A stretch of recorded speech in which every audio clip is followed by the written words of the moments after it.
video demo on how to learn how to tune for, if you haven't really done a lot of it yet. So, you probably all heard, all the kids here were working on this, professionals, and they tune, and they're doing 2 strings at a time. It's way out of tune. I did that on purpose. We'll get to that, but it takes a certain level of developing your ear before you can get to that point. So until you're at that point, we're going to do this in steps. So you're going to need a tuner, and you're going to need one of these ones that has both the line, see how it's moving, and it can make reference pitches or sounds. I also recommend, when you're first starting to learn to tune, that you have fine tuners on all of your strings, because this is going to make this seriously much easier than if you have to use the pegs. As a start, you need to know how to turn your tuner on so that you can get just the line going. We're going to do A442. I recommend A442. Now, a lot of people have different opinions about that. That's what I'm recommending. So make sure in the corner of your metronome, it's backwards on here, you get it 442. So you can see it changes. If you have it on like 430 or something, it's going to have a drastic effect on your ability to tune correctly. So make sure you have that. Now, understanding how your fine tuners work.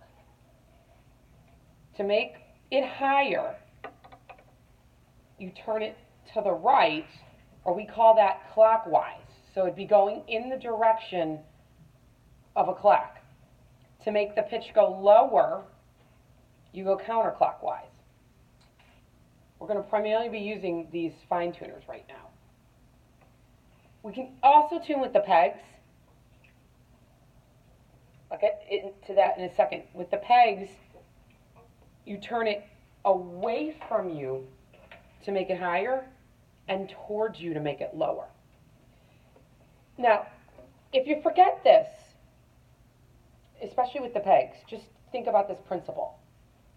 The tighter the string is pulled, the higher it's going to get, right? And the looser the string is, the lower it's going to get.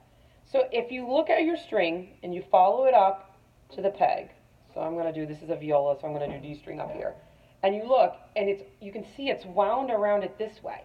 So it makes sense that if you turn it this way, it would wind it tighter. Then that would make it go higher. So if you forget that, these fine tuners loosen and tighten the string less drastically than the pegs. That's why we want to kind of stick, when you're first learning to stick with the fine tuners, because if you use the pegs, it's going to change the pitch a lot more quickly, a little tiny movement. I'll give you an example. It changed a lot, and that wasn't even a quarter of a turn. Whereas if I go like this, that hardly changed it, and I turned that a half a turn. If you accidentally turn it too high, drastically, it will break your string.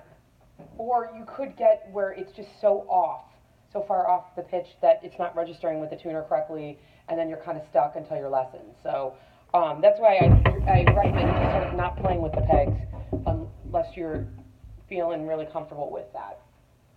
Okay, so this is what we're going to do. We're going to practice first tuning to a reference pitch. We're training your ear and also just practicing how to tune. So we always start with the A string first. For viola, we go A, D, G, C. For violin, we go A, D, G, and then E. We tune E last. It's always the rule. We tune in that order. So you're going to put your tuner on A. You have to figure out how your individual tuner works, and I have it on 442. The first step is, I'm going to put my instrument up, and you want to play with a smooth, steady bow. You don't want to go like this, and you don't want to play too quiet, and you don't want to play too loud, because it's going to change the pitch. You'll see if you try that with a little tuner, the line will be going like this all over the place, crazy. So I'm just going to go nice and slow, and you have to really have good position and balance your instrument, because your violin or viola hand is going to have to come back here, and it's going to have to go on this tuner, and it's going to have to turn it while you're doing the bow. That in itself is a little tricky. guys tell, am I too low or too high right now? Too low. So I need to turn it to the right, clockwise. I'm going to turn it until I think it's right. Okay, I think it's right. I think it's right. Well, not actually right, but so that's what I want you to do. I want you to turn it, use your ear, and try to match it to the pitch and tune it until you think it's right. Then, I want you to check it. I want you to go to the line, play. Oh, I'm actually too sharp. I accidentally did too sharp. Oh, no. So then, you can use the line to make it try to go straight up and down. Okay, so where you feel like it's straight up and down. So now I've corrected it. I tried on my own with my ear. I messed up. I corrected it with the line. Then, see, now this is the part that everyone skips. You go back and put the A on.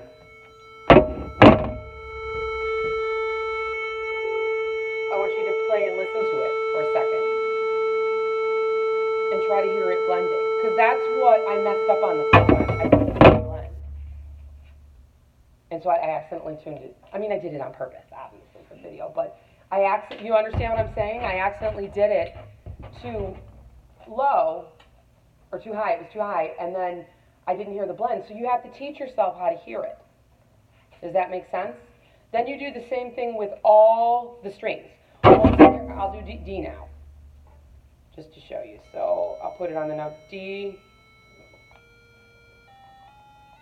That's pretty close.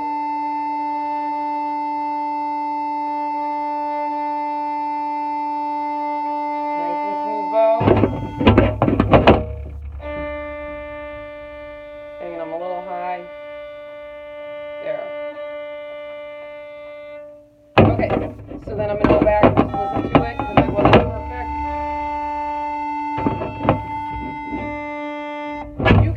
You can skip the step of going back and listening to it once you get to the point where you always nail it and you get perfectly in tune.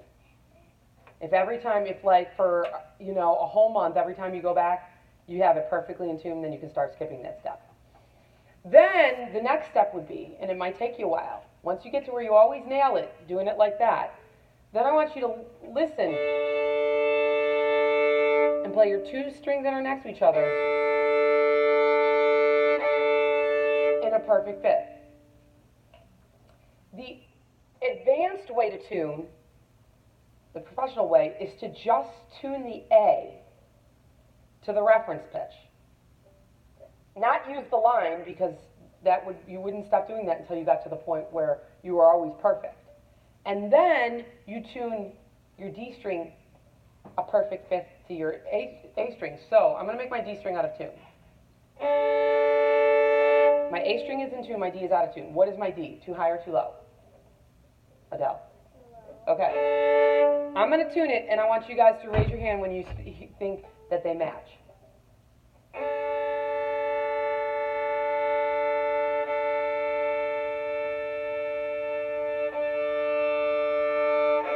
Good ear. Good ear. Great.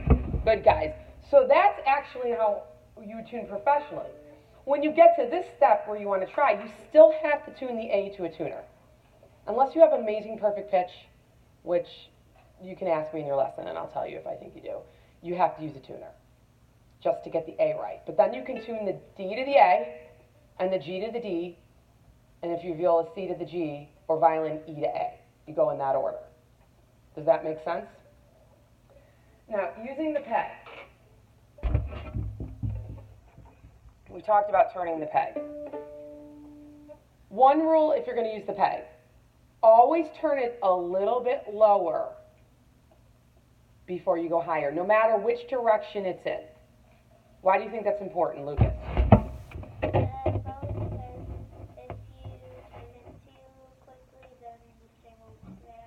Right, if you get it too high. So you want to definitely just, and when I say lower, like, let me make that out of tune. Okay, so we hear it's out of tune. So even though I know it's low, I'm still going to turn it a little lower. So I'm going to go no more than a half a turn. That one, it kind of was stiff and it just went. So now I'm really low.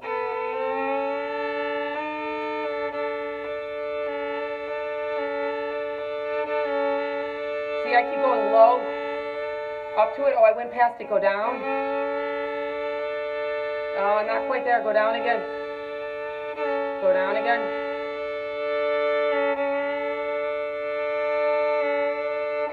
Almost.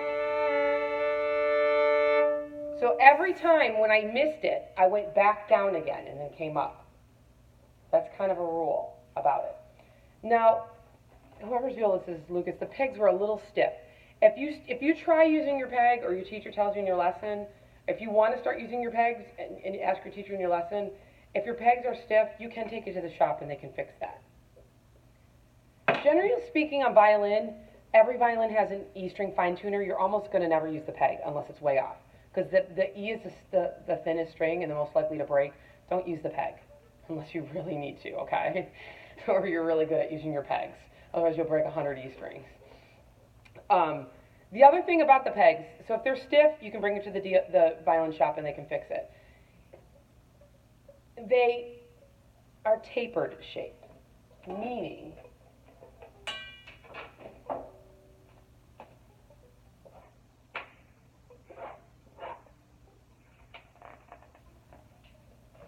the peg gets thinner at the part that it goes into the hole at the scroll. It's wider. So if your peg, if you turn it and it doesn't stay, all of a sudden it pops. It means it's not pushed. You have to push it into the hole more. It means the hole, the part that's in the hole is narrower than the hole itself, so you have to actually push it in. This is why tuning with the pegs is kind of tricky, because you almost always have to do that a little bit. If you noticed, I had one finger on the side of the scroll, so I turned it lower, and then I was pushing against the scroll, and I'm actually jamming the peg into the scroll. This I was doing this peg, so it's going into the scroll this way. So I was jamming it that way a little bit as I was tuning. That's the hardest thing about the...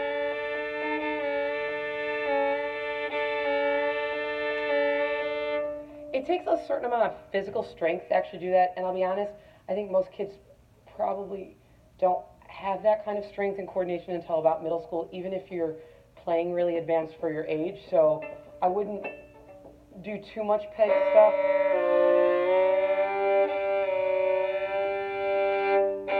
If you want to practice pegs, you should do it in your lesson.